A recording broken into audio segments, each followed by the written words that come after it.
Mercedes teammates. Yeah, thank you very much, Simon. We heard Toto Wolff saying to Ted that there's nothing between the two drivers. Well, let's take a look. On the lap times, at least, there was a little bit between the two drivers there. So let's get into the lap here. George Russell on the left, Lewis Hamilton on the right.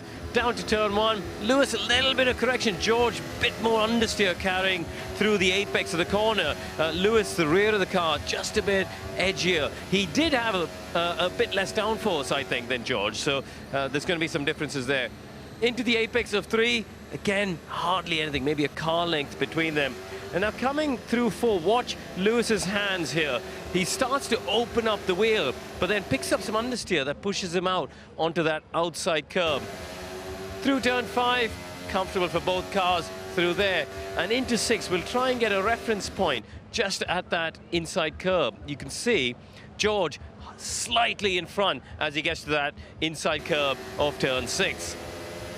Pretty clean run. Now, let's have a look at this, whether there is a difference in the straight line speed here. And Lewis is also going to pick up that toe. Look, he's got a car in front of him, and he's picking up a nice little slipstream to go on top of the straight line speed there. So, yeah, it goes past Pierre Gasly's car.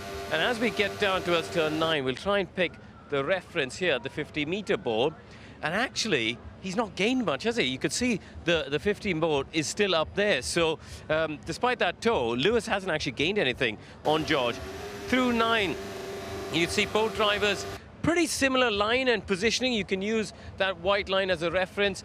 George slightly compromising that first part to open up the apex of the right-hander there of 10 and using a bit more curb on the exit. Actually, we can use that reference of where the white line ends for both drivers. George picks up a bit of a toe. As we get down towards turn 11, just watch here as he turns it so aggressive. I'm going to go back. Watch the hand action. George, decisive, and he does this when you get to 90-degree corners.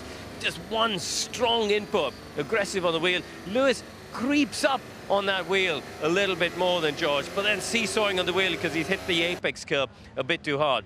He is still a car length ahead, you can see, on this exit curb, so that's about where George is there. So he's holding that advantage that he gained in the early part of the lap.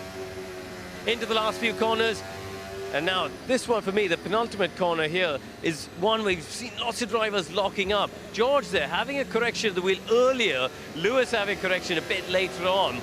But the positioning and the line is quite different. You can see George bringing the car back quite consciously here to the left-hand side of the circuit. Lewis, a tighter line for the final corner, and that would have compromised his run up towards the timing line. So in the end, not much between them, but as you can see, when we get to the timing line, just about enough for George Russell to get on the front row, Simon.